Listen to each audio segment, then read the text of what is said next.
Ladies and gentlemen, welcome to Comics Evolve, where we discuss all things around comics media culture with your hosts, Andy, Jarian, and Alex. Welcome to Comics Evolve with myself, Jarian Gibson. And I'm Alex Stroud. And we are back this week discussing Agatha All Along, episodes 3 and 4. But before we get into things, how are you doing today, Alex? I'm doing okay. I forgot to mention this before, but I went and saw that new Joker movie. It is on a do not recommend list. I won't spoil anything, but yeah, that was like one of those things. Like me and Lorena went to go see it, and she walked out, and I walked out, and I was like thinking about how terrible the movie was, and Lorena just said out loud, "That was horrible," and I was like, "Yeah." And she funny enough hadn't seen the first one, so like I can understand like her not really understanding, like, you know. But also I wasn't a big fan either, so you know, it's one of those things where I was very disappointed by that. But you know, so wait to see it on streaming. Don't go spend your money on it because it's not worth it. So it sounds like how I watched the first one. When the first one came out and they had the previews for it, I did not go see it in theaters. I waited until it was on streaming. This one did not look any more interesting to me. So same again. I waited until it came out on streaming as well. It just seems like, do we need this film? You know, do we need the first one? It's like, I think, you know, it's like the victim of the first one made so much money that they're like, we got to do a sequel, right? And so they're like, let's be daring, let's make it a musical. But then it's like, well, we got to have somebody who can sing. And let's be honest, I don't think Phoenix can really sing. I don't think he does a good job in this movie either. No. But I felt like what they did was they'd have him sing for 5 seconds, and then they would just have Lady Gaga just belt out some tunes. And it was like, that is totally why she was cast as Harley Quinn, you know, like it's that whenever they wanted to do a musical number, they would just have her carry the weight of it on her shoulders, basically. No, so. I believe when he played Johnny Cash, he sang, but that's more a different type of singing. He's not really having to hit, you know, those high, really good musical chops. So and I liked him in that movie, but this was like really weird because like I don't understand what they were trying to do with it, honestly. Like it's like a weird kind of like where they were just like, hey, let's be completely different and creative, and it was very odd. I just can't explain it. So yeah, this seems like it's one of those villain movies that focused on the villain, and I know our third counterpart here on the show is always saying, you know, we want things from the villain's point of view, but if you're gonna do that, it has to be a great movie. You know, I love seeing things from the other point of view in the villain and getting their perspective, but I don't know. I didn't like the first one, and the second one never was appealing to me. And, you know, I'm not usually one to go off the reviews, but the reviews have not been kind at all. No. Like, particularly, like, usually you see mixed thoughts and that kind of stuff. And good afternoon, RMC. We got RMC with us today, but yeah, you know, usually the reviews and stuff, you know, are mixed, and you see some good and some bad, but it's like I've seen majority bad than really anything good on this. So one of the things that I saw was I think they were expecting like a $50 million like Friday opening or something like that. And I think, and I could be wrong about this, but I'm pretty sure the number was like $20 million is what they hit on opening night. And now they're like really concerned because obviously opening weekend is going to be like the best it's going to do. And then it's going to drop really, really far. And I think they got $200 million invested in this movie. That is a lot in that movie, you know? And I watched it, and personally, I'm like, what did they spend $200 million on? Like, you know, like it must have been to get Phoenix and Lady Gaga to come back because like, it just doesn't really feel like that movie needed that much money. So. Yeah, and it's like, it almost feels like films like this give some of the, when they start trying to go into different areas of comic book movies, it gives it a bad taste in people's mouth. And it's a shame because, you know, like I'll go back to the Marvels, right? You know, people didn't want that. Like, why do we need this? And blah, blah, blah. But the Marvels was actually a great film, and people were review bombing it and that kind of stuff. And it was one of the most watched films on Disney. It had no marketing. It was during the strike. But then, you know, it was a solid movie. And it probably was one of my favorite in the phase, just because the way they did things and what it's going to lead into. And then you get movies like this, which is going to basically, I think, hurt other movies that kind of go outside the box in the future because of things like this. I think it's like one of those things like the Marvels, right? Like kind of like a little like diamond in the rough for me. Like I really like that movie. I enjoyed watching that movie. I didn't expect to enjoy it as much as I did, but after I watched it, I really did. I think with something like this, like so we were talking about the Ghost Rider Spirit of Vengeance movie today, and Lorraine asked me, she said, "Is it better than the Joker movie?" And I stopped and I was like, yes, like, Yes. and I was like, I can't believe I'm saying this right now, but yes, like, you know, and that's kind of like my opinion on it is, I don't know, like very disappointed. I wasn't a big fan of the first one either. I didn't like the direction that they took, but I was like, oh, you know what, like it's a new kind of creative thing. I'll watch it. I see a lot of people like it, but like this time around, it's like I think they were like, hey, let's go like even worse of a creative direction. Like, Yeah. it to the limit, you know, like, and it's like I don't know what their thought process was on this movie, but I will be surprised if this movie even makes $100 million, because I don't think it has beat like The Flash on its opening weekend, and I don't think it will beat like the Marvels either. So like, you know, that means that movie is not going to make a lot of money. So you know, Yeah, I'm not the biggest fan of Joaquin Phoenix either. You know, I love doing Johnny Cash, but other than that, I'm trying to think what movies I like him in. Signs. Yeah, I get Signs another good one, but then you look at Yeah. like when he was in the first Gladiator film, and it's like, you know, maybe it was the role he played, but I'm not the biggest fan of things I've seen him in, and it's like the most memorable one is Johnny Cash, and Signs is a good one, and I can't think of anything else that he's been in that I've actually liked. Yeah. I'm trying to think of it too. I liked him in the Gladiator movie. That's like one of the things that I feel like he's always stood out to me in. And until you said it, I completely forgot he played Johnny Cash in Walk the Line. Yep. But you know, he did really well in that role. Him and Reese Witherspoon. But yeah, this movie, it's like one of those things where it's like I feel like maybe they thought that since he did that movie, he could sing in this movie too. And no, let's not say that. Like, you know, Yeah. I think it's like a weird kind of like thing that they were trying to do, because it also takes place in like, I would say like probably like the 70s or something like that in that movie, if I remember correctly. So it's like that's also kind of like a different kind of music that he's trying to sing, I feel like, and he's trying to be with Lady Gaga. It feels kind of like popish at times, but it's not, you know, like very weird, very sad clown-ish, you know. It's almost like DC kind of had, you know, it's already on their slate. It's there. They're like, we're gonna put it out. We got these two big stars. It's gonna do well, and you know they thought that, but yeah, that kind of backfired. From the chat here, RMC says studios are baffling sometimes. How so many bad decisions get made. You know, yeah, it's yeah.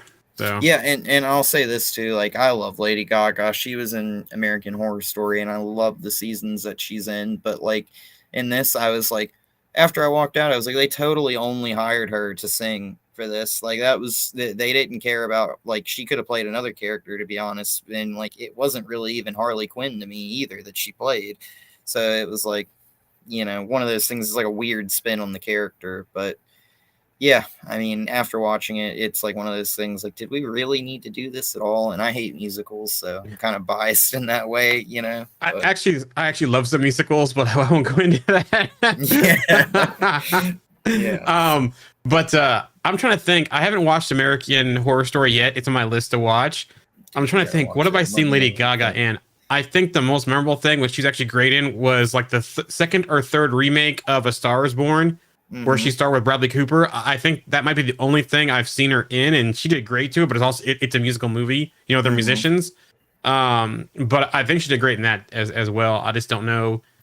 You know, I'm trying to think anything else I've seen her in that I can remember. But anyways, go ahead. She plays like this like head vampire that's like 100 and some years old in American Horror Story or something like that. And then I'll go check it out. Yeah, and that's in season 5, and then in season 6 she plays I think the name of the person, the character is Scathach, and it's like this witch that came over from Europe and brought like witchcraft and everything over to the new world and everything like that. It's very interesting.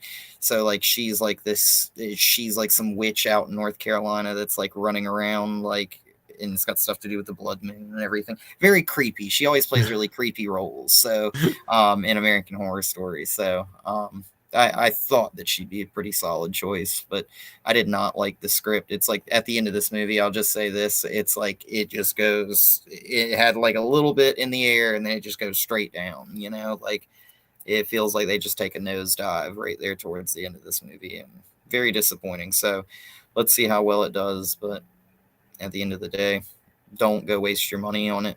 Wait and see it on streaming. You know, I forgot to share this out to the group that we're live. Let me do that real quick. Or we're just getting started here. I started watching WandaVision again too, by the way.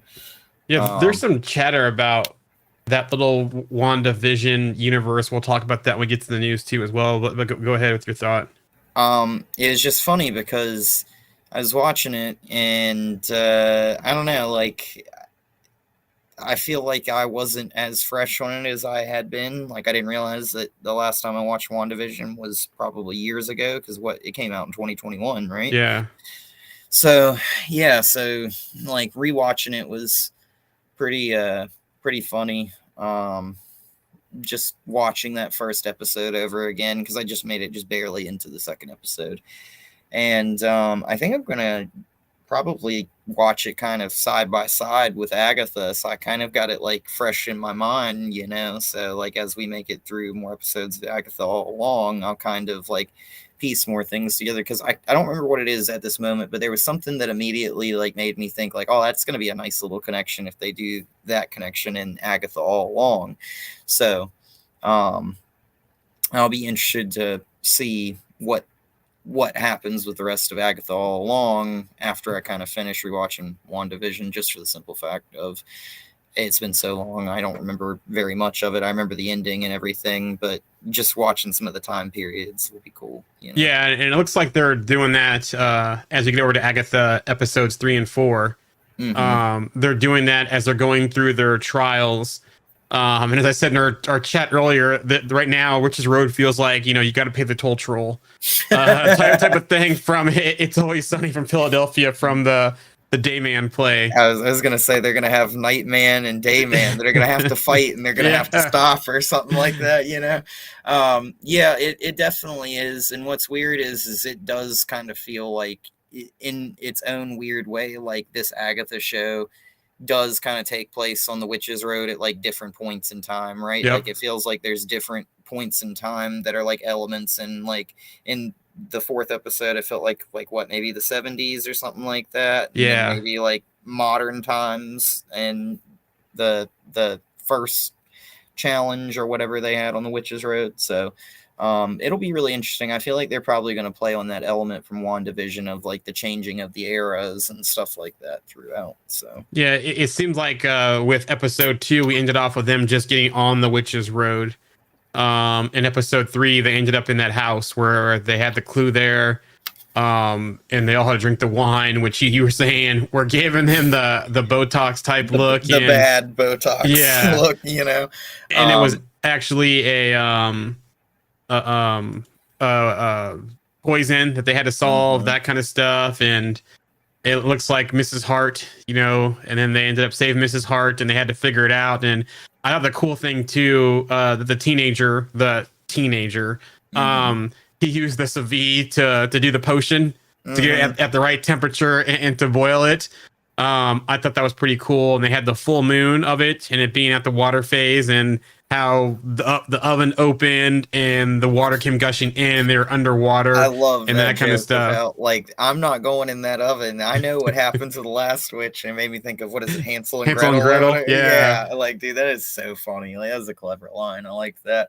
Yeah, that was pretty good. And then, you know, we have, I think, a couple of scares with Mrs. Hart, you know, of course, and then eventually, like, we'll go ahead and, like, you know, drop this bomb, but, you know, she eventually dies, which is something that I didn't expect, you know, because let's see, like, she was in WandaVision and in that 70s show too. Yep. Just in Friends.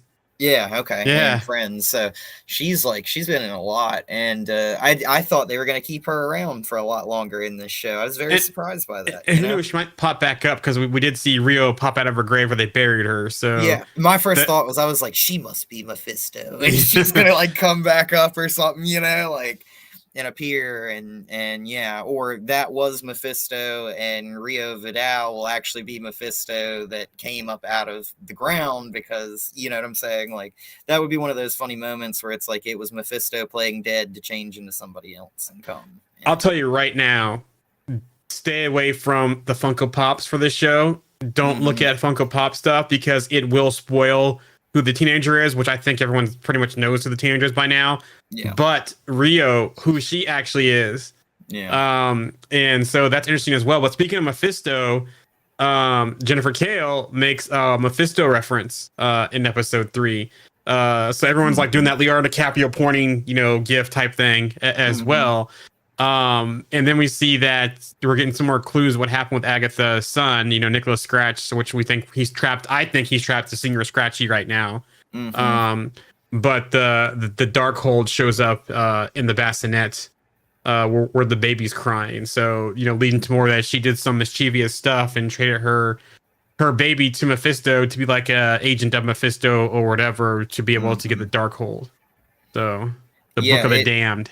It seems like there's some sort of longing for her with Nicholas Scratch, that it seems like, and that witch did say something like straight up like, oh, you gave up your baby or whatever for power or whatever. I forget what the actual line was, but yeah, it definitely seems like there's something nefarious that she had done in the past. But I feel like they're trying to play on that so much, because they're trying to build on that relationship between her and the teen. So it's like the teen's going to be like her replacement son, you know what I'm saying? Since she lost her son before, it's like she's going to try and do right by him, because he's kind of like a son to her kind of thing. So yeah, it almost seems like they're trying to make everyone think that is her son, but it's we all know where this is going.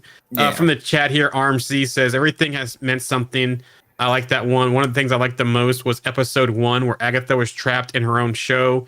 Cool to keep with that theme, and I like her cocky cop vibe. So yeah, I agree too, RMC. It's good how they started things off and how she escaped, and it was who people keep thinking, she might think it's her son, but we know it's not. But then also too, it looks like the poison, and it looks like because with Mrs. Hart dying because she drank double the wine. They were like, she took that wine to the head too. When she had that first glass, and they deduced in the second episode is because she didn't get a double dose of the antidote, and that's why she died. Well, she died. We'll see what happens when episode 5 rolls around. That she died because she didn't get double the antidote. They got hallucinations. Jennifer's trial. That was her trial right there. She needs to find the antidote. Miss Hart had to relive when her husband died. All those different things we saw. The teenage girl, the demon looking nun from the episode. I'm just looking through my notes here. We talked about the baby crying. Once they get the cure. That was honestly one of the creepiest things, was like how it kind of like the hallucinations came, like they knew the hallucinations were happening. They said it earlier in the episode, right? And it's like, or like we were probably, I don't know, 2 or 3 minutes into the hallucinations for each of them. And then I was suddenly like, oh, these are the hallucinations they were talking about. And in my mind, I thought they were like in some like weird like thing where like they got divided and they were going to be like threatened individually, and they were going to have to work through something that was like messing with their mind. But I didn't even think that it was just simply the hallucinations from the poison, So it was some of those were very like creepy in my opinion. A couple of them were. So RMC for the chat says she gave up her kid. She for sure gave up her kid. I think she thought Rio wouldn't take him because of the relationship, but she did that, and that's the problem between them. And yeah, I agree with that. I like that idea. Yeah, but I can't. I'll stop talking right now. I don't want to give anything away because I mistakenly saw the Funko Pop stuff, so I'm not going to say anything. Yeah. Well, I mean, I don't want to. I know what it says on that too, so I don't really want to like say anything. But I feel like that's if like let's say she was giving her baby to some other entity or something like that. Like I feel like maybe that could be a good reason as to why maybe this is something that's going to come back around and bite her. Maybe. Yep. Maybe that's one of those things. But at the same time, I mean, are we assuming that Nicholas Scratch is the same baby that she gave up? Could she have had two children? In the comics, I don't think Agatha did, and I think in the comics it was actually Dormammu. I think, if I remember correctly. But yeah, that's a good point, and we know how they like to change some things up for the MCU. RMC also says, I'm not giving it away either. I know who she is. Yeah.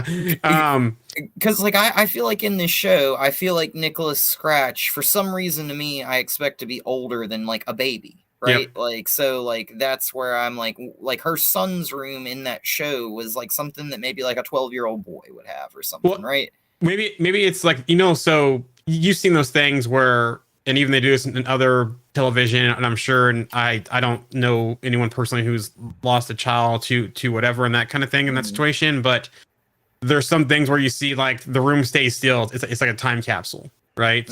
When something tragic happens to a child. Other ones too, they may progress the room as the years goes on to kind of have that sense of growing with them and keeping that hope that child is still alive. So I almost wonder if she did it as him as a baby back when she turned on her coven and that kind of stuff. And then in the sitcom type thing and in her house that, she thought something else happened and it kind of messed her mind, and she kind of kept the age going to where he could be, a preteen or teenage years type of thing. So that's why I wonder if they're going with that. Yeah, maybe. I don't know. So then we get to episode 4, and they are burying Mrs. Hart, and she is their Green Witch, and they need a new Green Witch, and they're arguing and that kind of stuff. And here comes Rio Vidal popping out of the sand. My wife jumped, was cracking up too, because that was like a zombie of Miss Hart or something else. And I'll just say, my wife is really liking this show, and she's really loving Aubrey Plaza's character in this show, and just the way she delivers things and her timing and that kind of stuff. She came out of the ground like Wanda came out of that mirror in Multiverse of Madness. Like it was like all contorted and everything like that. And then she like straightened her body out and everything, and then like stood there and you're like, holy cow, dude. Like I'm not going to lie. I think we all knew Plaza was coming at some point on the Witch's Road, right? Like, but even in that moment, I did not expect it, to be honest. But yeah, it was very creepy, and she's very creepy in this show. Like, and it seems like as they go through different things, like remember, it's the moon phases, right? So the first one was the water phase, which is the full moon. As they're skipping down the road, like the Wizard of Oz type of thing, they find another house, and on the door, it's the waxing moon, the fire phase. So this one's interesting. Hold on. From the chat here, it looks like from Captain Bird Eyes 4, thanks for joining us today via Twitch. Thought that was Edward Forlong on the right for a second. He's talking about you. No, I don't know who that is. Isn't he the guy from Terminator 2? The kid? I don't know. I'm gonna look him up now. Okay. And then RMC says, not so much a Green Witch, more like the Green Witch. Aubrey is the best. But so they go through, and it looks like they're in the 70s now with the way they're all dressed up, and the rock stars, Witch is dying, recording studio, devils and demon mask, and that kind of stuff all around. And it looks like there's a picture of Lorna Wu, who's Alice's mother. And they come to say that she was a witch and her fans were her coven, I guess. And then the record plays backwards, and there's the clue there to play the record, and then we start seeing there's like a curse going on or something like that. And there's a tattoo that one gets protected, the other ones have marks on them. So that's interesting too, as well as they get into that piece of the the trials. They never really explained what the curse was exactly. Like, obviously, it's some kind of entity that's connected Yep. to that family line, but they never really explained like how what led to that curse or anything. Just that it was something that our family. Yeah, it was like a family curse. Yeah. Yeah, that they would pass down like from generation to the next kind of type of thing. And yeah, it's very, very odd. I thought some of that part of the episode looked kind of like cheap, like some of the special effects. That's one of the only things that I feel like there's a few kind of spots in this show that it doesn't look the best. It doesn't really bother me, you know, after watching CW shows, like, you know, like it's like one of those things, like it is a complaint I have because I know they spent like tons of money, but like I know they spent more money on this than a CW show. Yeah. So it's like I let CW slide with some of that and some of their terrible writing too, but you know, Solomon Grundy. Yeah. But that show was solid though.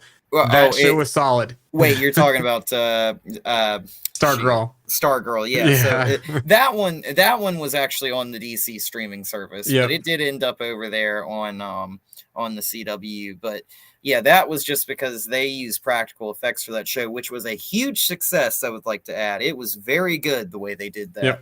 And everything always looked really, really good. But I think the biggest problem for them was when it came time to try CGI, they failed. Like, that did not look good.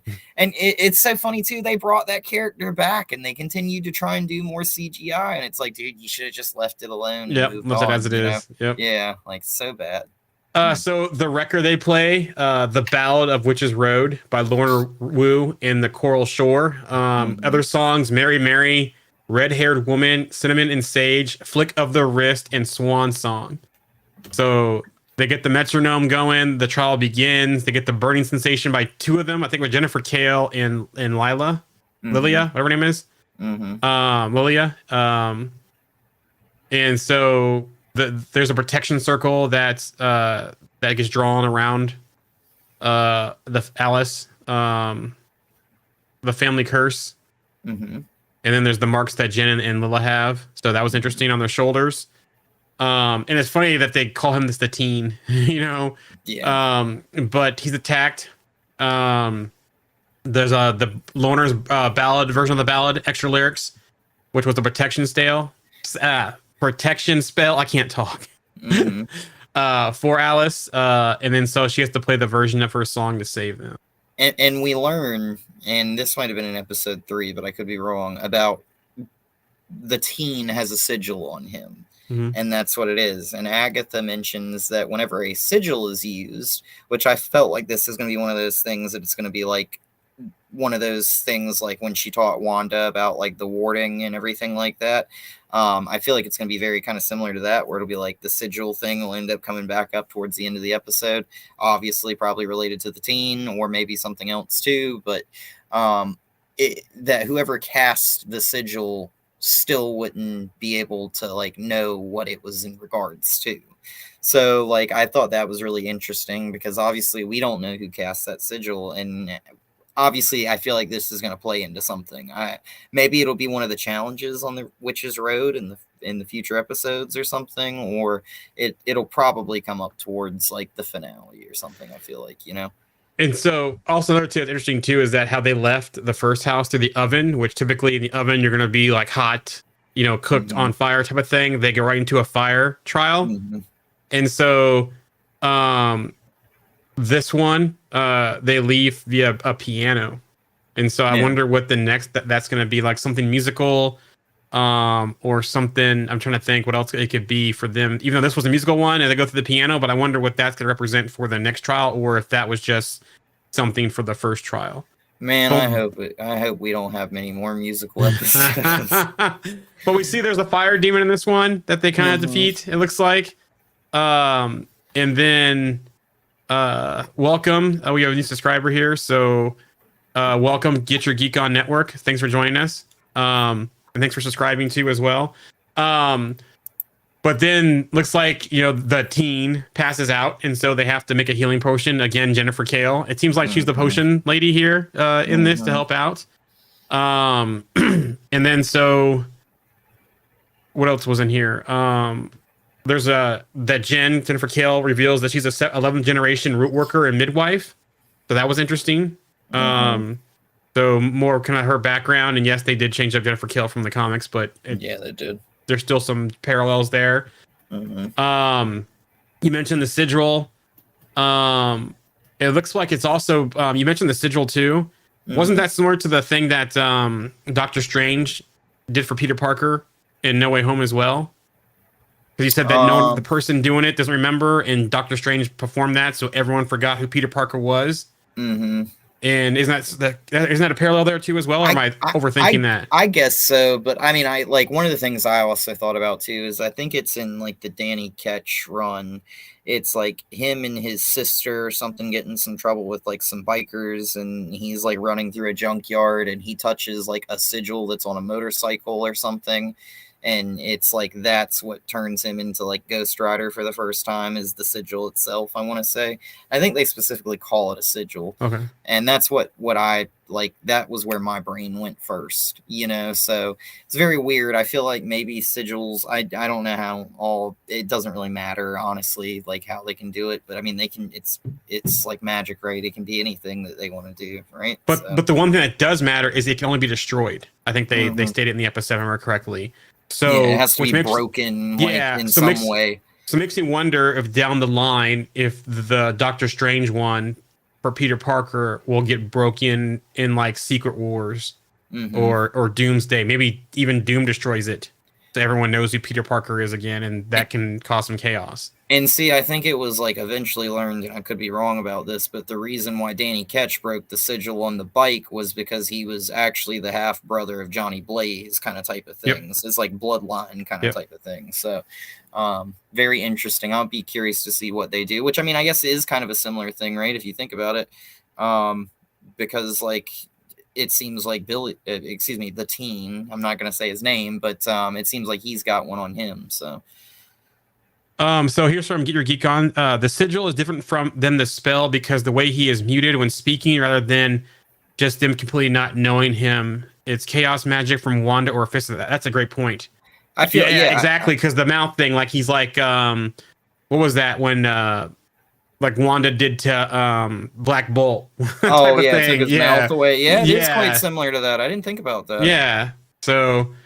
Some parallels there with how they're doing that and expressing that. Good call out. Get your geek. And his next comment about notice the M on his mouth when he speaks. You know what that reminded me of? Like, do you remember in Hocus Pocus how they got the dude? I think his name's Billy, and he's got his mouth stitched shut.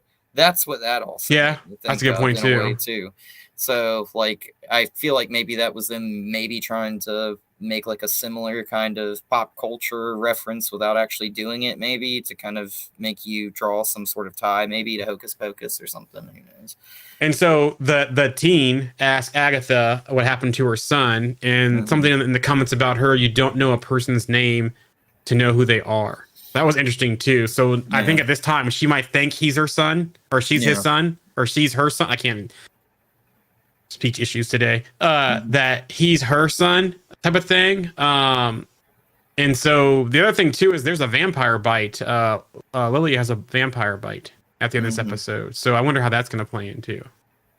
Yeah, I don't know. I feel like for Agatha, like obviously we know she's going to make it to the end of the show, but I feel like there's going to be probably some other characters that might die. And I feel like Jennifer Kale's going to live. I hope she does, and I hope we get to that Man-Thing connection. You know? But also too, it was interesting when Rio and Agatha were in the booth, how Agatha put the speaker on so they could hear out in the studio about, you know, how she killed all of her old coven and that she has to kill all of them to get her powers back. And, you know, Agatha saying that I did that before, I'm not going to do that again type of reply to her. And so that was interesting too. So I do think more will die. I think, you know, the three that will survive will be Agatha, Jennifer, and the teen.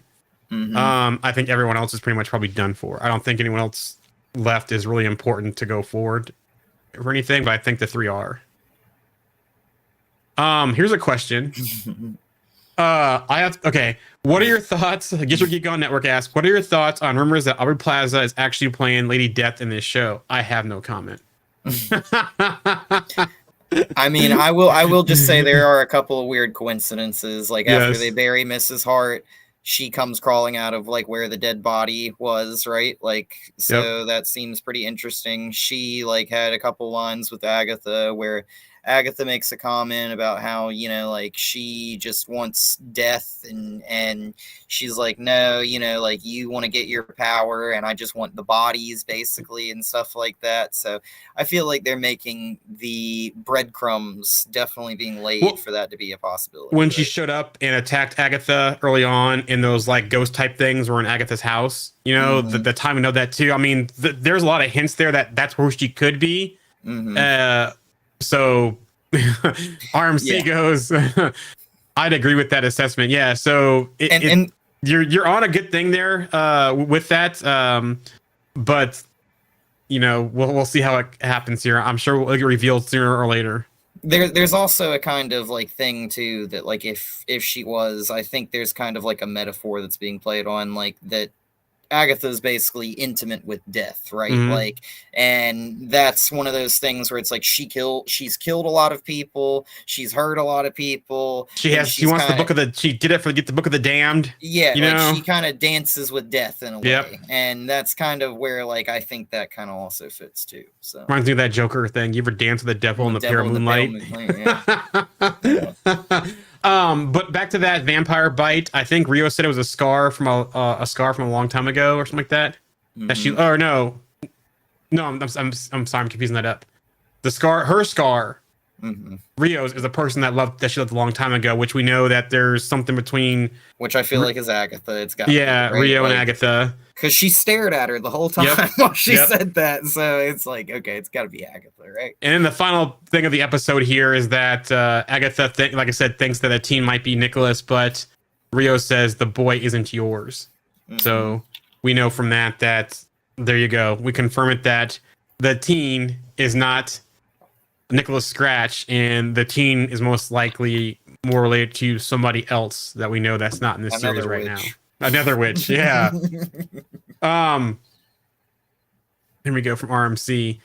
They had a good working relationship in the past, and they became close. Yep, there you go. And so, you know, it's probably obvious this time that the teen is pretty much going to end up being Wiccan in some way. They got to bring the boys back. I think this show is about Agatha. I don't know if Agatha will get her powers back at the end of this show, Mhm. but it might be more of redemption with for Agatha of getting Tommy back. Yeah.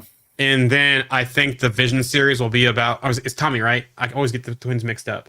Tommy's Wiccan, right? Which one's Wiccan? So Tommy Shepard is Speed, and Billy is Okay. Wiccan. So yeah, sorry. So Billy, I think this series is more about getting Billy back and getting Wiccan. Mhm. And I think that the Vision series will be possibly about getting Tommy and Speed, possibly, unless we can see the both of them at the end of the episode. Like maybe, I know, I feel like he's Billy Kaplan. You know, it's not that hard to kind of see this from watching this series that he's going to end up being Billy Kaplan, which is going to be basically Wiccan going forward. Which, you know, they're totally teaming up the Young Avengers in the MCU. We saw that at the end of Miss Marvel, Mhm. how she went to go recruit Kate Bishop, Yeah. you know, for that part, and they talk about Cassie Lang, and so we're gonna get the twins. We've already had Patriot teased in Falcon the Winter Soldier. Mhm. Scar is out there. We're gonna have Riri's already out there. Yeah. I'm trying to think. They could introduce Tommy. I'm sorry, Teddy. For Hulkling. I'm trying to think. What's her name's out there too? Miss America.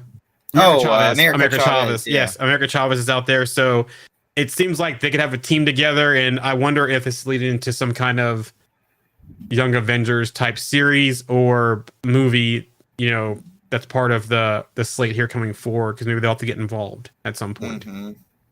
Yeah. So yeah. But yeah, episode 5 will be this week. Next weekend we should be back for just episode 5. I know this weekend we're doing a double one, but there's been some stuff going on to, you know, prevent us doing it last week. But we should be back next week with 5. But any other thoughts on Agatha before we get over to the news today?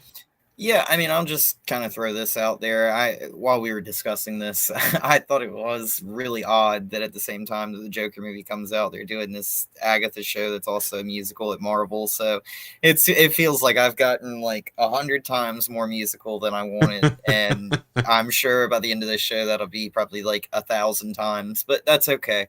At least they don't do it in a way that I feel like where they take up a majority of the episode. Like, it's always like a part of the episode. And I do kind of like how they kind of integrated the whole musical aspect of being part of the witchcraft and everything that's happening. So, other than that, I think the show's not bad, and just would like to have seen them maybe spend a little bit more money on some of the practical stuff. But otherwise, I think it's pretty solid so far. I'm liking it too. It's another one of those change of pace type series, and we've been kind of watching as a family here in my house, so it's always good, especially when we get the kids interested in things like this, and so I'm liking it. But I'm excited to see where it goes. We're gonna get Tommy back in this series, or Wiccan back in this series, and I wonder when we're gonna see Speed and how they're gonna do that. I think that might be Vision Quest or another project. And speaking of that, I'll leave the news off with some news. There's a new series follow up to WandaVision, Agatha, in the Vision series. So it looks like we're building like a universe within a universe for this. Starting with Age of Ultron, kind of kick this off with Vision and Wanda. And then we go into WandaVision for the events after the Infinity Saga. And then we have an Agatha, and we have a Vision project coming. Via Daniel RPK, Marvel Studios is developing a direct follow-up sequel series to Agatha All Along in WandaVision about finding Scarlet Witch's son, Tommy Speed. So, there you go. I forgot I even had my notes. So there you go. So this is going to be all about Billy and getting Wiccan, and then that other series. I wonder what's going to call it. And I wonder who's going to be involved with that. It does make sense that this series, since it's all witchcraft and magic and that kind of stuff, is all about Billy and finding Billy. So I wonder what's going to be the Tommy. I wrote my notes, but I was thinking that would be the Vision series. And maybe the Vision series. Maybe the Vision series is going to be after that, and that's going to be bringing the whole family back together. Yeah, I mean, I guess Wanda might show back up at some point. RMC says, I think separating things into film, shows, animation was a good move. Yep. I think it too as well. And, people are like talking about a season 2 of this, and we all know that Agatha is limited series. There's not going to be a season 2. Vision Quest is also in production as well.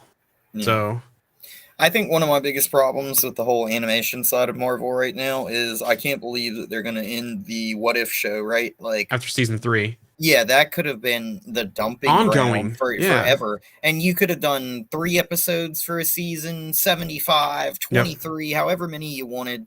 And you could have just basically done like the stuff that the MCU couldn't really show you on screen, but things that fans would want, or things that you want to do, like a Cosmic Ghost Rider episode, or just things like they don't always have to like tie together at the end of the season and like go back, in my opinion.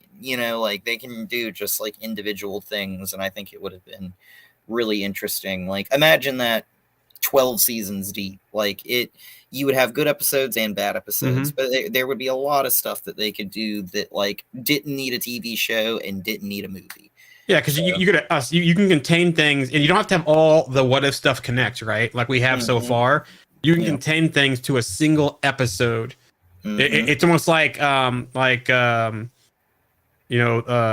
from the Crypt, or those other things. Like what was the one that we saw that turned into movies? It wasn't Tales from the Crypt. It was something else. Where like the whole thing with the Camaro and the thing in the water that jumps up the raft episode. That wasn't Tales from the Crypt. That was something else. I think it was. Maybe it was Tales from the Crypt. I don't know. Anyways, these shows don't have to connect. You could have basically self-contained episodes. Yes, you could have some connect or have continuing ones. But yeah, you're right. I think they're making a mistake by not continuing What If, especially if it's not a heavy thing to make. And as you're having these actors come in to do other films, you can have them, you can actually do your voice work anywhere pretty much for the most part. Mm-hmm. And you can also do it while they're doing other projects too, like have them stay a little longer, or when there's breaks in the project, get their stuff done. Because I think What If would have been a great continuation series for Marvel to keep going, where they could, like you said, they could do anything with What If. So Even once they get past the multiverse, right? Mhm. Which I think that's kind of like where their mindset was, which is like, let's kind of get this multiverse thing kind of like spun into like an end and get past this, because I feel like it's caused some issues for them a little bit in some places. And I think that was kind of their mindset on What If. But it's like, you could go back to like, just main focus one universe, not focusing on all these different stories and everything, and still tell other stories in What If. Because if you believe in the multiverse, there's always other universes, right? Exactly. Like, and that's perfectly fine. Like, so like it's like one shots with comics, like doing a one shot comic basically. And I almost feel like I know they pulled back on projects and stuff, but animation is something that you can keep rolling with. You don't have to pull back. And I think there's still feel like there's too much gaps in between things. Like we should get more than one animation project a year. And I think this year we're gonna get the Wakanda one this year, I believe. Oh yeah. But I don't know What If I don't think we're getting to early next year, I thought, for season 3. Yeah. So I think they could do like at least 2 animation series a year. Yeah. It feels like. When do we get the Wakanda one?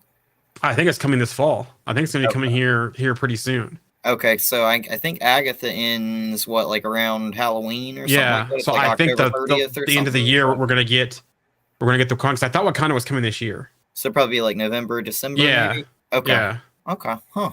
Interesting. Unless they come on and say we're going to drop season 3 of What If for Christmas, all the episodes. Because last year they dropped all of them, didn't they? Or they dropped one a day up until Christmas. Yeah. Yeah, because we had like the Happy Hogan Saves Christmas or whatever episode and all that kind of stuff. So RMC says it should help continuity, definitely streamline things and keep them cheaper too. And I think this is talking about the from the animation or just the way they're changing projects up to where they're just continuation and not multiple seasons. A lot of Spider-Man news.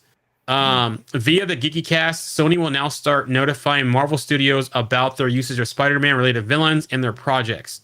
Marvel will be blocked from using that villain character until the film hits video on demand release.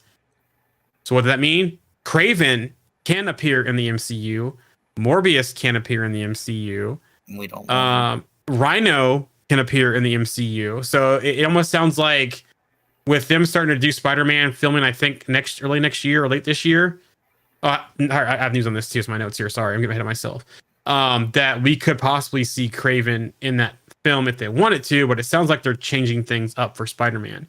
The new requirements for Sony and Marvel's project to get made: a minimum budget of $75 million, having a minimum of 2,000 U.S. theatrical screenings. Those are reportedly part of the deal between Marvel and Sony.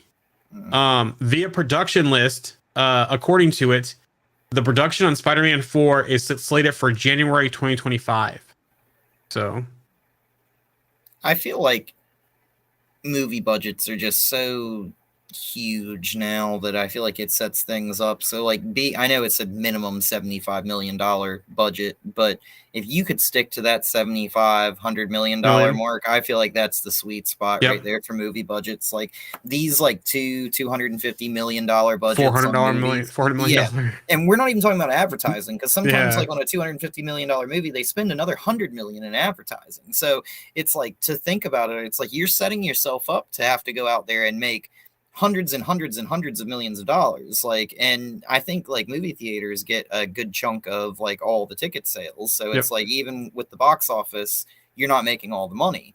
Now it differs like around the world and everything, but like, you would just basically, like, if you make a movie and you spend $350 million, honestly, just to play it safe, you probably need to make $700-800 million just to kind of break even or something like that, like after you pay for everything. So Venom news, via Daniel RPK, Andy Serkis is reportedly set to play Null. Also, that's an interesting choice. Also, too, it's maybe more voice than anything, probably. I think, probably. Yeah. Also, too, it looks like that Null will just be making an appearance in it, and Null will be able to be part of the multiverse stuff. So I wonder if Spider-Man 4 is going to tie into the multiverse stuff, and Null is going to be a part of that. Because remember, it looks like they left some of the symbiotes in the main MCU at the end of No Way Home. And so I wonder if we're going to see a Venomized Parker in Secret Wars, possibly. But also, too, is it going to be a Venom team up with Spider-Man to go against Null for Spider-Man 4? And I feel like that would be so kind of odd for them to do it that way, right? Like, I feel like there's a very good chance of that happening, but for Peter to get the piece that Venom left and then Eddie to have Venom, you know? So, I don't know. I mean, obviously we know symbiotes can kind of do that, you know, have other symbiotes kind of come from them and stuff, but I don't know. I don't really like that route. I feel like Sony's in a weird position here, right? Where like it's like Spider-Man movies are always super successful, but they struggle with the villains and stuff, right? Like trying to make some of these villain movies and everything. So I think they need to really kind of listen to the MCU kind of direction on things. And yeah, kind of it's going to be Venom's in that weird sweet spot between like the Spider-Man movies and the villains movies, I think, because the first Venom made like more money than I think like the first two Deadpool movies made, or somewhere in there. You know, like the second one only made like 550 million, but still that's a lot of money. And you know, like I think that definitely blows things like Morbius out of the water and stuff like that. And you know, we'll see how Kraven the Hunter does, but I don't imagine that movie's going to do crazy well. Like, I don't know. I might we'll be see. surprised. I think with the reshoots and the latest trailer, I'm actually kind of excited for it. Like, I have not been excited for. I was excited for Morbius. I like Morbius. I watched on Netflix. I still don't think I've gotten through Netflix without falling Morbius without falling asleep. And Madam Web, I tried watching and I was like done like in the first like part of the movie. I was like, I can't watch this. So, I think out of the three that Craven will do the best. It just won't be interesting what they do, how well they do. I'm looking forward to it though. I'll probably go see Craven in the movie theaters, which I have not seen besides Venom and Beyond the Spider-Verse. I have not seen anything else in the movies Sony related for Spider-Man stuff. Yeah, outside of the Spider-Man, the regular Spider-Man movies. Yeah, I think from the first Venom, I actually liked that movie. The second movie, I have still not made it through all the way, but what was that? I went. No, yeah. But yeah, the second movie I always seem to fall asleep through, but this third one with just the way like Venom: The Last Dance and the way they make it kind of seem, it almost makes me believe like Eddie's gonna die, right? Like, so there's a couple of things here. I'm gonna get to RMC's comment real quick. He thinks that with the Venomized Spider-Man, probably part of Secret Wars, but. Speaking of The Last Dance, Tom Hardy says this will be his last Venom movie. Now, this could be wordplay because he says last Venom movie. Could we see Tom Hardy's Eddie Brock team up with Tom Holland's Peter Parker in Spider-Man 4? Maybe. But it's going to be more likely that we're going to get an Eddie Brock from the MCU probably for this film, or there's always Flash Thompson and Agent Venom route as well. I mean, the easiest route I feel like for them at this point is to make Spider-Man 4 be like in Battle World, which is something that we like know that they were talking about, like having a set of movies for different characters that kind of take place in like Battle World, right? Like after the walls have kind of fallen down and everybody's kind of on this life raft, if you will. Because it's between, I think it's between the movies actually between Doomsday and Secret Wars, the date of the release of it. So I think it is. I got to double check the release date. I might be wrong. Okay, well, if that's true, and it's like, you know, Battle World is made and everybody goes there, maybe Venom and Spider-Man just meet, and it's one of those things where Spidey's got the piece of Venom, and that's what draws them together or something. Who knows? So. Yeah, because I honestly, I don't know if I could see the current Flash Thompson getting Venom and becoming Agent Venom. Because he's borderline annoying in the Spider-Man films the way he is now. Yeah, and the Flash Thompsons have gone downhill for some reason. Like that, like I hated the one in the Tobey Maguire movies. But, what's his name? Joe. I can't think of his name either, but he is terrible, and I didn't really care for the one in like. You know, the second one or the second set of movies, I was going to say trilogy, but really it's just two movies with Andrew Garfield. But this third one that's from the MCU, I mean, he's just like I don't know. He's just like a foul kid is what he reminds me of, you know? Like he's not really like, I don't know. He doesn't feel like a bully to me, you know? Like what if they brought back Topher Grace for Spider-Man 4? And you know what's terrible is I didn't actually hate the way that like his Venom suit looked. I like it more than the Venom in the Venom movies, to be honest. But that's just me. So yeah, so we'll see. RMC from the chat. Kraven is actually one of my top 5 characters, so I'm very nervous about it. Sony's track record isn't exactly the greatest, but the reshoots do make me feel somewhat better. See, I'm on the same page with that. And he also says, I'll actually go to the theater to see it though. Same. I'm going to as well. And you know why? Not just Kraven, but the Rhino. Yeah, the face is kind of, but there are some different comic ones where he has the full Rhino face and not just the man face. So it's not unprecedented to have that look of Rhino because it's been there before in the comics, but they don't use it a lot. So I'm actually excited to see a proper Rhino, especially after the Amazing Spider-Man 2 in with the mechanical suit. So yeah, I'll probably go see it in theaters too. And I didn't really honestly plan on seeing Venom: The Last Dance in theaters, but I know that comes out October 25th, and I'll probably be seeing that here soon. You know, that'll be here in just a few weeks. So. Obviously that as well. I hope Tom Hardy's Eddie Brock doesn't die, because I think that him and Parker could have a good rapport on screen, or him and Tom Holland could have a good rapport on screen together. You know, so I hope that he doesn't die in this film. I like what she said about like the wordplay thing, because I totally do think that is wordplay, where he's just like, yeah, I'm never gonna do another Venom movie. And it's like, yeah, I'm going never to the MCU. yeah, and it's gonna be like when Deadpool is like, you know, I'm going to Disneyland kind of type of thing, you know. So yeah. RMC also says Rhino is another one I really like. Yep, same as well. Seeing that block of villains, you know, the really heavy ones like that. Thunderbolts. So we have the Thunderbolts trailer, which is really good. It looks really good. I just wonder where this is going, how they're going to do it still. And I know we talked about it. It looks like Val's using the team to get certain things, to get, you know, Bob Reynolds all juiced up to make that serum, and then she wants to basically, you know, clear her, you know, hide her footsteps, hide her wrongdoings, and so she sends them in all on the same mission to either kill each other or to see if Bob can wipe the floor with them. The one thing, 2 birds with 1 stone. Yeah, exactly. It's a trial run of a new super soldier, also at the same time removing all the previous ones that in the chessboard will be seen as obsolete in comparison to his potential, you know. So the one interesting thing though with the trailer though is Bucky though. So you kind of see Bucky spying on Val. Then you see him kind of take the arm out of the dishwasher, which so I wonder if he's wearing like a regular prosthetic arm type thing, and he's not having the Winter Soldier arm on, or not the Winter Soldier, the vibranium arm on. And then once he gets involved, he puts the vibranium arm back on. But the one thing from the trailer though, it looks like he's activated. Like we haven't seen that kind of power from Bucky since he was activated as the Winter Soldier in Captain America: Winter Soldier, right? There's that similar scene with the truck, right? Yeah, you know? Even in Civil War, you know, we didn't see that kind of power from him. We didn't see it in Infinity War at all, that kind of power from him. So it looks like the part with the car and everything he's doing, and even the shot with the little device that he used to blow up Fury's car, he had that too again. So is his programming still there? Val found a way to activate it, or has he found a way to tap back into that savagery that he was when he was a Winter Soldier without actually being the Winter Soldier? Yeah.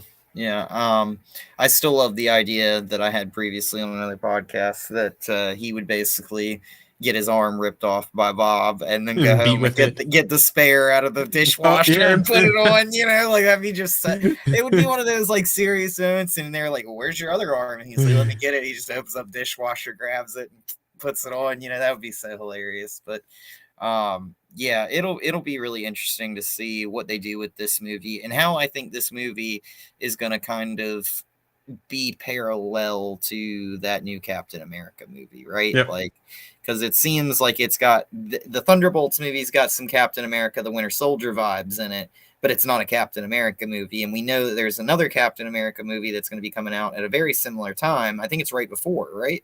Yeah, I think Captain America's Thunderbolts, I think, is first, and Captain America is in the summer. I think February is Thunderbolt. Yeah, wait, hold on. Let me look this up.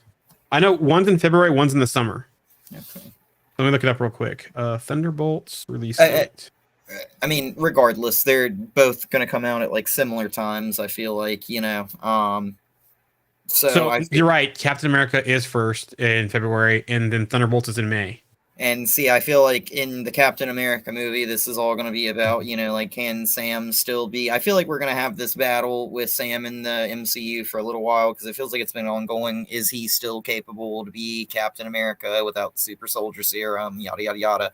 And I feel like that's going to end up kind of playing into the super soldier serum thing is going to obviously end up playing into the Thunderbolts thing. And I feel like there's going to be some sort of connection there between the two movies. I think it's going to have similar tones to Iron Man 3, what Tony went through. Does the man make the suit or the suit make the man? And that kind of thought that where Tony went through with that in Iron Man 3 and Harley had to tell him, you're the mechanic, right? So just, figure it out type of thing, build something. When he doesn't have the suit and he has to go invade the mansion where the Mandarin's at and so forth. So I almost feel like this is going to be the same thing with Sam in Captain America. Does the shield make the man or the man make the shield type of thing? And especially with him not being a super soldier and how he's going to do that. So that's going to be an interesting movie when that comes out on how they do with that dilemma for that. But speaking of shields too, remember John Walker had the janky shield at the end of Falcon. Yeah. And so he's a new shield in the trailer too. So I wonder, is that going to be an adamantium shield? Because if this is coming after Brave New World, and we know that adamantium is being talked about with Tiamat in Brave New World, or that new material, is he going to have an adamantium shield? Yeah, I mean, we never really figured out what Red Guardian's shield was made out of either, yeah, right? That too, yeah. And we know Taskmaster also had a shield that seemed like it was made pretty solid, right? So we got a few people that are like using shields. But who knows? Maybe they get some cool upgrades. Maybe they get a little Tiamat shield made from that.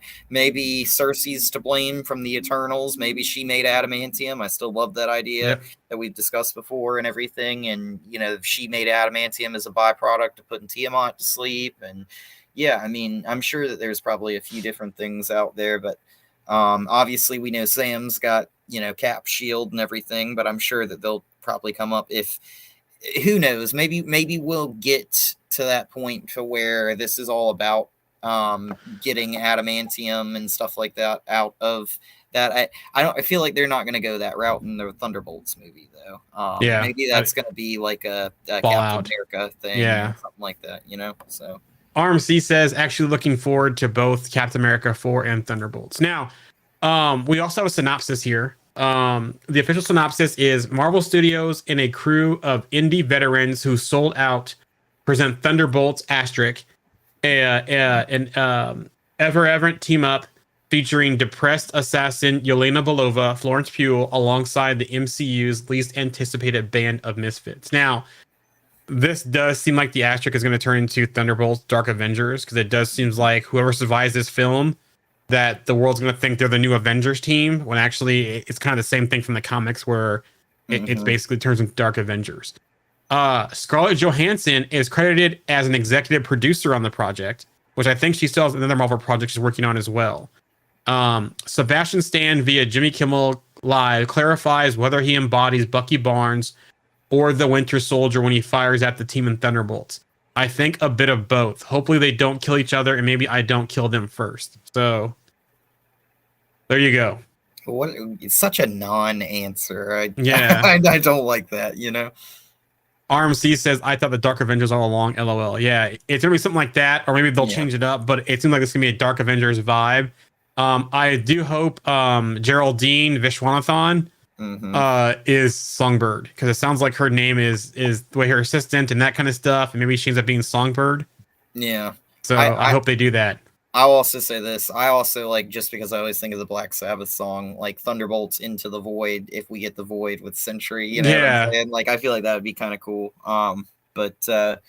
Yeah, I mean, I feel like that name is obvious. Even though they haven't really said it, even if they don't put Dark Avengers in the title, it's definitely feeling like a Thunderbolt / Dark Avengers team, right? Yep. It basically is. It feels more Dark Avengers than it does Thunderbolts, but it's just got the Thunderbolts name, I feel like. Yeah, it almost feels like too if Val's going to be that Norman Osborn type of role, since we don't have him in the MCU. So X-Men 97 via Nexus Point News, season 2 will premiere in 2026. That's a long ways away when it's pretty much already done. The show has been pushed to 2026 due to changes being made to the story and the scripts. Okay, so they're getting away from Bo DeMaio's story and script, it seems like. Bo DeMaio did have some stuff via social media about season 2 when he was involved with it.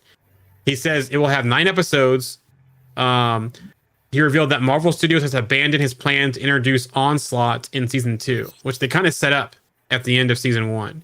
Yeah. Additionally, the Age of Apocalypse storyline was set to be included in the new season, which they also set up because it looks like they have Gambit going to be one of the 4 horsemen of Apocalypse.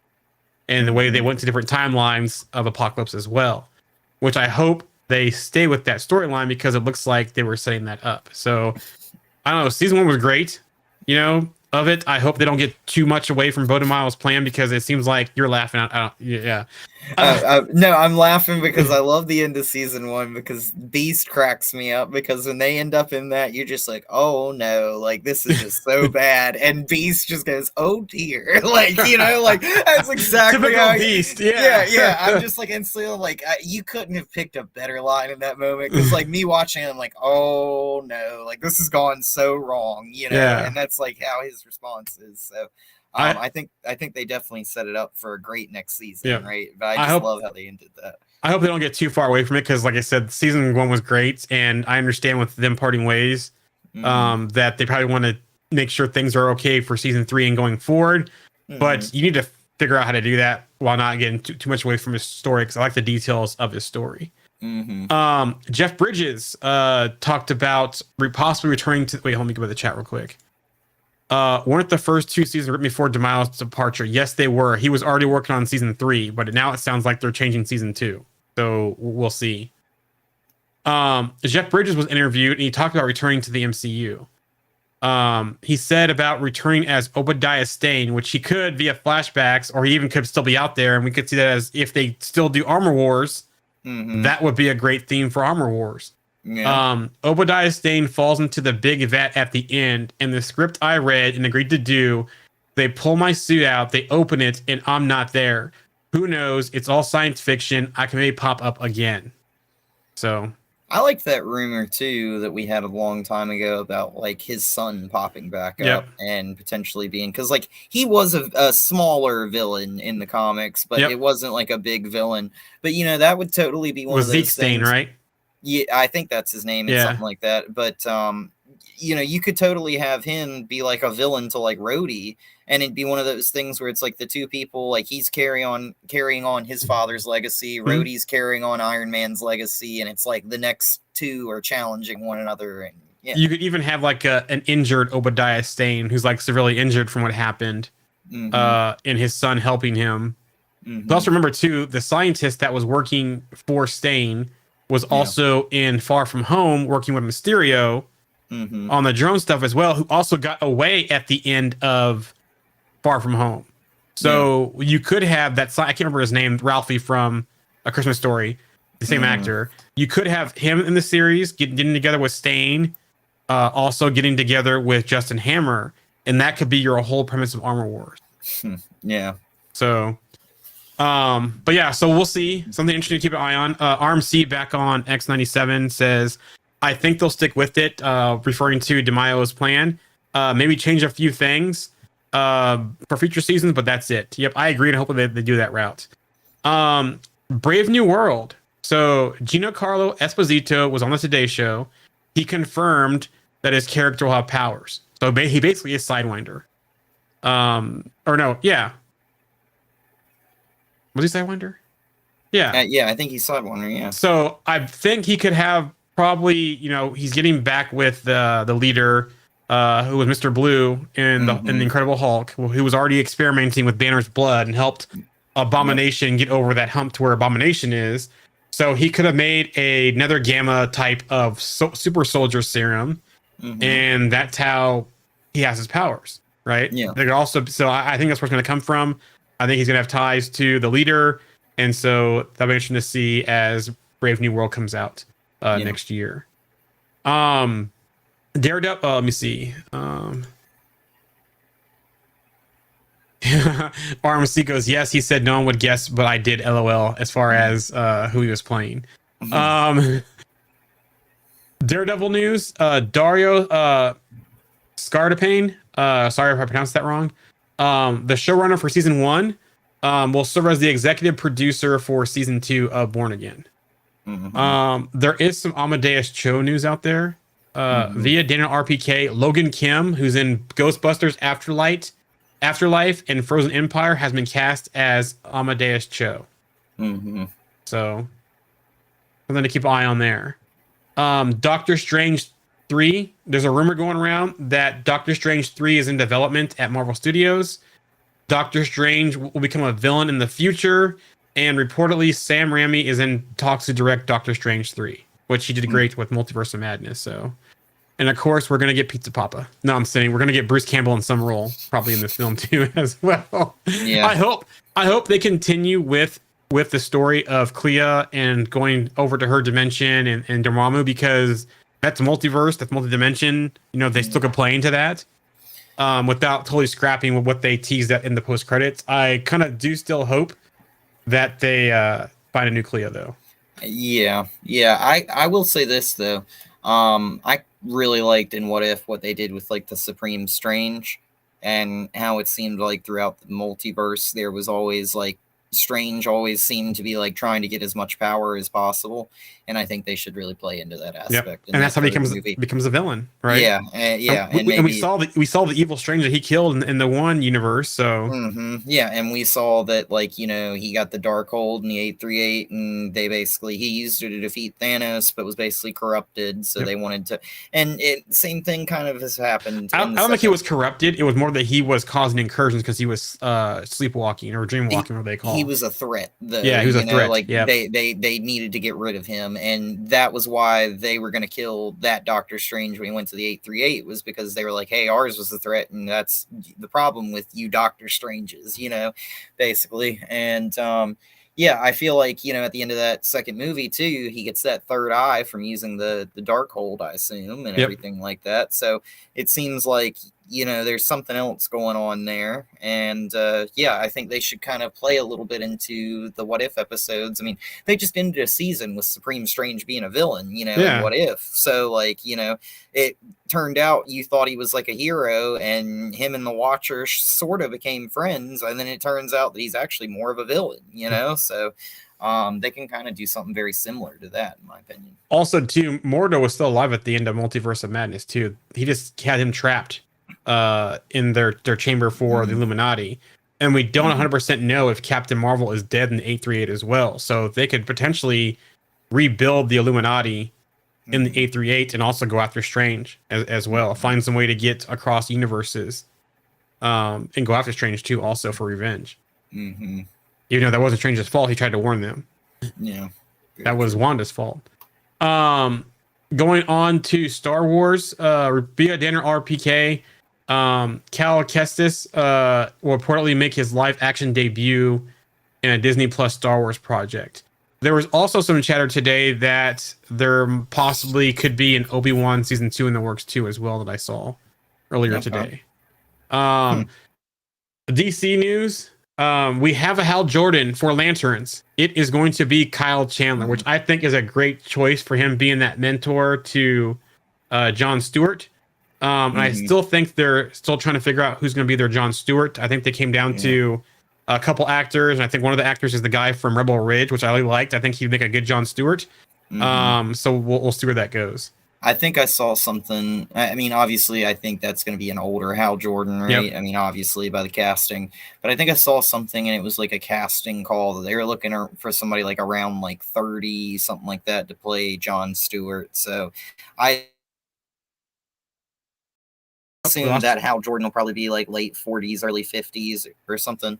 But yeah, I feel like, you know, it'll probably be somebody probably late 20s, early 30s playing Jon Stewart at this point.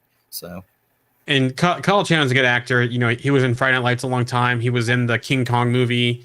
He also was in that series Bloodline on Netflix, and I like all that stuff he's in. He's also in that one terrorist film with Jimmy Fox, The Kingdom, as well. So it's, you know, he's a good actor and that kind of stuff. Oh, who got the comment from? Let me see what you say here. Get Your Geek On Network. I actually cover Green Lantern for my podcast. The show is setting up the Blackest Night to be the main DC story for Chapter 1. Nice. I have a serious sources inside all things DC. So cool. We need to check out Get Your Geek On Network as well. Maybe we can collaborate on something and talk about it as the Lantern stuff comes out or any other DC stuff. Yeah, I'm really hoping that they end up doing that and they end up going into like all the Lantern cores, like, and everything. And you know, like, let's be real, like that show could go on for 8 seasons. It could go on for 10 seasons. Like, I will say this: I hope they kill off Guy Gardner and his ring goes to Jon Stewart. I really do. You know, like. Get Your Geek On Network says yes. Oh my God, yes, please, for us collaborating. So yeah, we'll have to sync up with each other. Supergirl via Deadline, Matthias Schoenaerts, hope I said that properly, has been cast as Krim of the Yellow Hills, and it sounds like this will be the villain for Supergirl. Okay. So interesting. Bane and Deathstroke, via the Hollywood Reporter, a Bane and Deathstroke team up movie is in the works. Matthew Orton, who did the Captain America Brave New World, is writing the script. Okay. So that's interesting because they've teased Deathstroke for a long time, and we never really got anything. Yeah. Mr. Freeze, via Production Weekly, Mr. Freeze series movie is in development set in the Reeves universe. So it looks like the Batman universe with Matt Reeves is going to get their Mr. Freeze.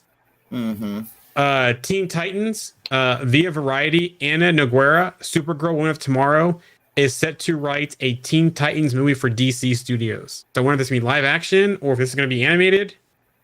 But Teen Titans are coming as part of the new DC Studios. I saw a casting that was being rumored about Jenna Ortega playing Raven, and I love that. Like, that would be really cool. It's very in line with, like, Wednesday and everything. That role. It's a very dark role. She's the daughter of Trigon, you know.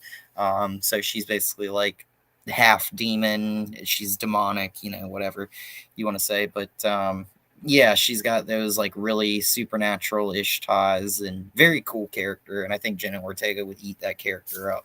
So I hope they do something like that. But The Boys. We have a new casting for the final season. Daveed Diggs is joining The Boys for the final season. He'll be playing a character in the show. That's all I got for now from Kripke. Where is Jared Padalecki? We need him. You know, he has to play the Thor character. He has to play him. I hope they do that, even if it's just for like 5 seconds, man. Just like, you know, have him pop up somewhere. Like, they just got to have him, Jeffrey Dean Morgan, and Jensen Ackles in that show, and just keep that nice little thing going. It'd be awesome. So. The last thing here, RoboCop. Via Variety, a RoboCop TV series is in the works at Prime Video. Peter Oko, Black Sails, The Office, will serve as showrunner. James Wan is set to executive produce. Okay. So I'm actually looking forward to that. You know, I like the original, you know, couple where they did 3 of them originally, I think. And then they had the remake with I think the same actor who played Rick Flag, I believe. It had Samuel Jackson in it. It had Michael Keaton in it. It had what's his name? Gary Oldman was in it. Not too long ago. I think that was the same actor. You know what's weird to me is the guy that plays Rick Flag was also in House of Cards. Oh, really? And yeah, so like that always like that was the very first time I ever saw him in anything was when he was in House of Cards, and he ran against Frank Underwood in that show, and so that is like so my brain always goes back to House of Cards because. Let me double check because I sometimes get the actor messed up. So you know, in Logan. The guy that's hunting him with the part of the fake hand arm type thing, the blonde hair guy, that actor and the Rick Flag actor, I always get mixed up. So let me just double check, make sure I'm telling you the right thing. So RoboCop, let me see, RoboCop remake. Give me 1 second here. Actually, it was a pretty good film the way they did it. Mm. So it was in 2014. Yeah, Joel Kinnaman. That's Rick Flag, isn't it? The actor? I'm not sure. I'll double check. Joel Kinnaman. I'm so bad with names. Movies and TV. Yeah, he was in the Suicide Squad. Yeah, that's Joel him. Kinnaman. Yeah, Yep, that's Joel Kinnaman. So I always get him mixed up, and the guy that plays Logan, or the guy from Logan, the actor. What's his name? I'll pull him up too. I was gonna say you get him confused with Hugh Jackman. Boyd Holbrook. Boyd Holbrook is the guy I always get him mixed up with. Okay. What was he also in? He was in The Predator. The main guy in The Predator. You know, the one with the little kid. He's the military guy, like the special forces guy, and he has a little kid, and he wears a suit at the end, saying "That's my new suit." Mm-hmm. That actor. It's so. Yeah. You're going to hate me, but I've never been a big fan of the Alien or the Predator movies. Oh, you did not? Oh, man. No, I don't think I can't talk to you anymore. I was going to say, I don't think I've seen more than like maybe a part of a few of them. Okay, let me see what else he's been in. He was in The Sandman in 2022, starting with The Sandman. Who do you play in The Sandman? I know you watched that series. Mm-hmm. In The Sandman, he plays Coranzio. Yeah, I'm trying to remember. He's also in Indiana Jones: The Dial of Destiny. Yeah, I still haven't watched that either. Yeah, neither have I. I'm trying to think. Someone goes the Reaver guy. What's the Reaver guy? The Reaver guy? Yeah. Yeah, I'll see if I can show you a picture on my phone here. What he looks like.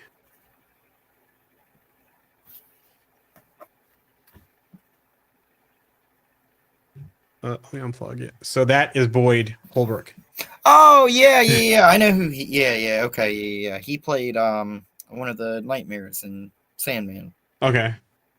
Yeah. So I always get him and Joel Kinnaman mixed up at times because they kind of similar looking actors.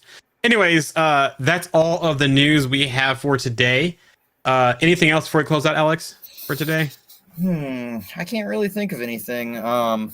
It was good to get to talk the last couple episodes and kind of work our way through some of the news and everything. I will just throw this out there.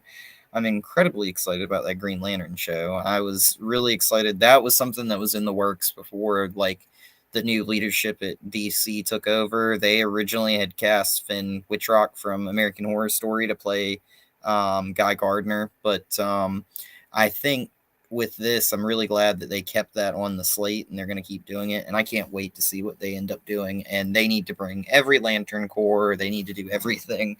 I'm so pumped for that show. That is one of the few things that DC's coming out with that I'm actually really excited for, I think. And I hope they continue that show for a really long time. So what else do we still have coming out? I'll also say this again, like I said at the beginning of the episode, don't go and spend your money on the new Joker movie. Just wait and see it on streaming. So, what else we getting out this year? So we still have Venom coming out. Still, we still have on the 25th of October. Kraven the Hunter still coming out. Is that this year? Oh no, they pushed it back. I'm sorry. So what else is coming out this year? There's no more Marvel movies this year. That Wakanda show, right? Yeah, that's coming out. That's a show, not a movie. So after Agatha, I think we still have Your Friendly Neighborhood Spider-Man coming out. When will that be out? And Eyes of Wakanda still this year, it looks like. As far as that, I need to catch up on The Penguin. I need to watch that too. Yep, I've heard great things about it. I need to sit down and watch it. I've heard Kite Man's funny too. I haven't watched. Yeah, Kite Man's a good one. I gotta watch that. And isn't another Hitmonkey season out too as well? I think. I think there was one coming out. I'm a little bit behind on a lot of things. I've just been so busy lately. Even the Kite Man show, like they have the Harley Quinn show that spun off of.